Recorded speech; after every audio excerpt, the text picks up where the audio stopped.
you want to know which Master Set player to make from the Cover Athlete event in NHL 25, and I'm going to tell you. Now, for this first event, there was also 3 Ultimate Cover Athletes that you could make, so we'll touch on those as well.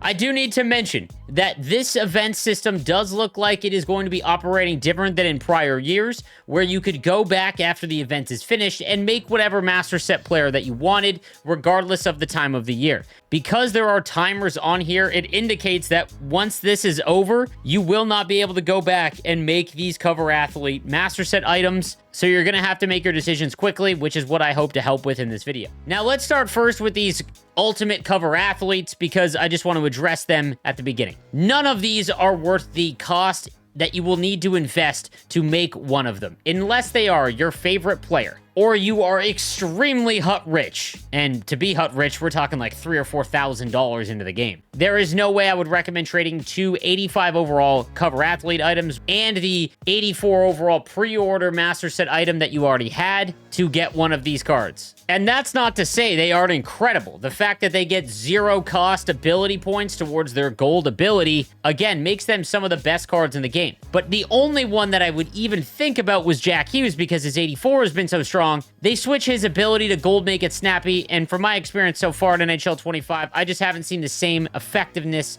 from Make It Snappy that we saw in NHL 24. I'd much rather have gold elite edges, so when they changed that ability, I just really lost all interest. So like I said, unless they are your favorite players, they do not upgrade throughout the year. They don't unlock any bonus tiers or anything like that. Big time pass for me just in terms of value.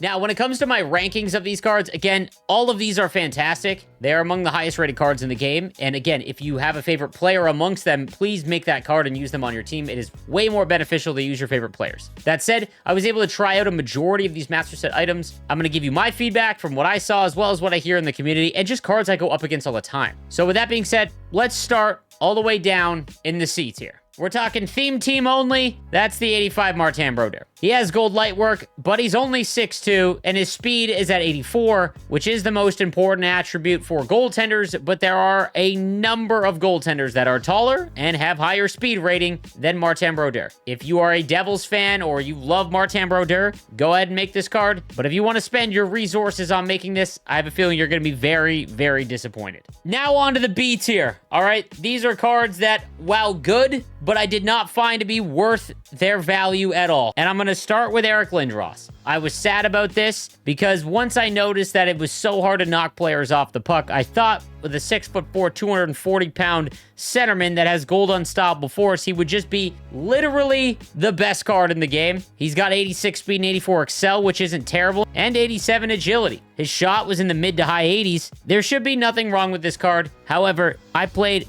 15 games with him, and I could not score. And while this might be an LOL skill issue situation, I was still lighting the lamp with Cole Caulfield and Jack Hughes, as well as a whole slew of other cards. It just specifically was Eric Lindros I could never score with. His face-off rating was only 80, and while that was fine, wasn't game-changing. I just could never get this card going, and he felt sluggish. He did not feel fast, even for his skating, it not being anything, damning. I was really disappointed, and from the people that I talked to a lot in my community, all kind of echoed the same sentiment. Eric Lindros just wasn't worth it. Next up in the B tier, we've got the 85 Vladimir Tarasenko. 6'1", 219. He's got sniper forward, so a great shot, as well as gold snipe. Hand up, I did not get to try to use this card, so I had to reach out to my community. And again, if you're not in the Discord, you want to join it. There's over 4,000 people that just grind HUD all year long. And again, was just more of a disappointing card for the cost. And I'm starting to see that everyone is able to hold onto the puck regardless of size in NHL 25 because of the reduced body checking attributes on a lot of the players that we use. So when you don't get that advantage of being able to hold onto the puck more than some other players that are smaller, and you're not very fast, it's just very hard to find that separator that makes you really worth it. Tarasenko with 86 speed, 85 excel is basically the same skating as Eric Lindros, and he's a pure left-handed winger. There are a lot of great left-handed wingers, so again, unless you're a Blues fan, this would be a pass. Another one that fell in the disappointing category, the 85 Alex Ovechkin. Again, cannot be knocked off the puck. There is no arguing that. And sniper forward makes his shot very, very good. Gold 1T is unbelievable, obviously with skill-based one-timers. Here is the issue that I've found. When you've got wingers that have gold 1T, given the nature of the strategies, so behind the net, crash the net, overload, it is very hard to force passes through once you're cycling in the zone, and getting it over to that winger is often very difficult. What I've found is when the winger switches with the defenseman and you're able to take a one-timer from the point, very effective, but it is just a lot more setup to get him there. He's great on the power play at the point, but again, because of that skating, he doesn't get the separation that a lot of these other cards do, and while he's big, he's not going to be knocked off the puck. Like, I don't even notice Cole Caulfield getting knocked off the puck. So again, he's a pure winger. There are a lot of other wingers out there, not as many righties as lefties. I think that Alex Ovechkin is in the B tier. Moving on into the A tier. These are cards that I think that you'll find success with. 85 Peter Forsberg with two-way forward and unstoppable force, 87 speed, 86 excel, and 86 agility. Now, exact same skating essentially as Eric Lindros. However, whenever I've gone up against this Peter Forsberg card, he just seems to find the soft spots. He scores on me an awful lot whenever I see this card, and he can play center at a little bit better clip. Gets up to 85 face-off rating, good defensive awareness, and I like his hand stats with 88 deking. This was more of a feel card for me. I think because of the lineup flexibility, you can put him on the wing as well. Peter Forsberg, from the people in my community, all stated that this is a very good card. Next up in the A tier, we've got Austin Matthews. Now, this was probably the best cover athlete among the forwards that I was able to use. I was able to get almost a point per game with him, but it wasn't anything crazy. And again, I think it has something to do with the fact that the way the game is shaping up, you can score off the rush very easily, and once you're in the offensive zone, you can just hold on to the puck regardless of your player's size. So, that being said, I found way more effectiveness for him when he was playing on the wing. 86 speed, 85 excel, and agility. Not the greatest skater, but he just held on to the puck very well. Make it snappy, I did not notice. When I scored goals with him, it was wrist shots, low far side, or hammering one-timers, things like that. His low body checking didn't seem to matter, and his face-off rating when he was at center was winning draws for me. Like I said,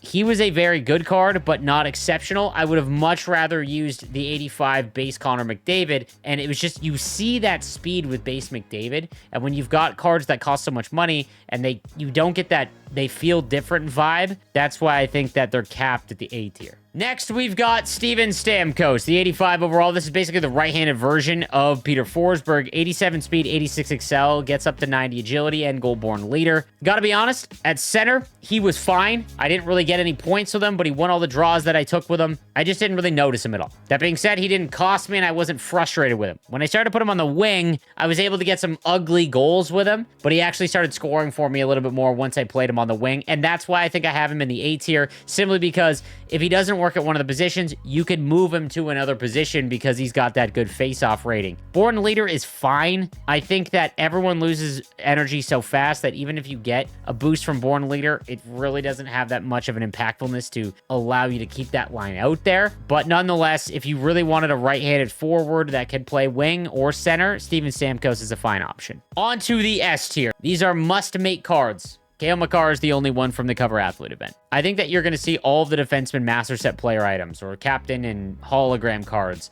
be the must makes early on, simply because the go-to goals this year is DDD one-timers or pass down low back to the point, or just find a defenseman that slides into the slot. His skating is the best in the game, essentially, at 92 speed and excel, 93 agility, and gold elite edges, you can just curl and rip around everywhere. It doesn't matter what zone you're in. The low body checking is a little frustrating, but again, because you have gold elite edges activated, you can stick with whoever is kind of shifting through the offensive zone. His deking is fantastic at 90 overall.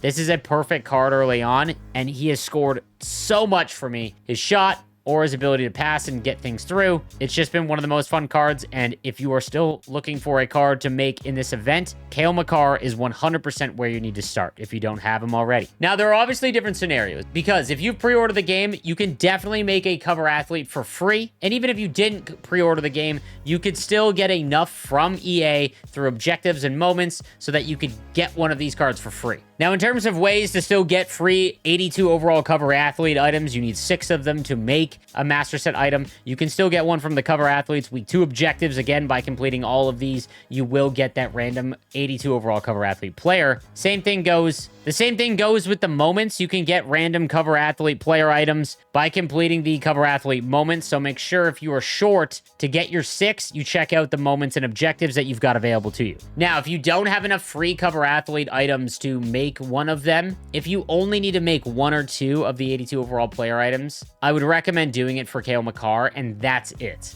For everyone else, the biggest question I keep getting is, what about the fantasy event? So here is the one thing I want to point out. Because you could save all of your 82 overall items from this event, not make anyone outside of Cale Makar, in my opinion, and then save all of those items for the future fantasy hockey event, which is one of the big 3 events of the whole year. Here is my fear for you guys. As it stands right now, if you want to buy one of these 82 overall cover athlete items, you're looking at 55,000 coins in value. So that's really what the market has been set for these cards. That's what their value is, okay? But again, here is my fear. As it stands from this event, EA has deemed 79 overall player items the barrier of entry to make cards that can then be traded in for the master set player items from the cover athlete event, okay?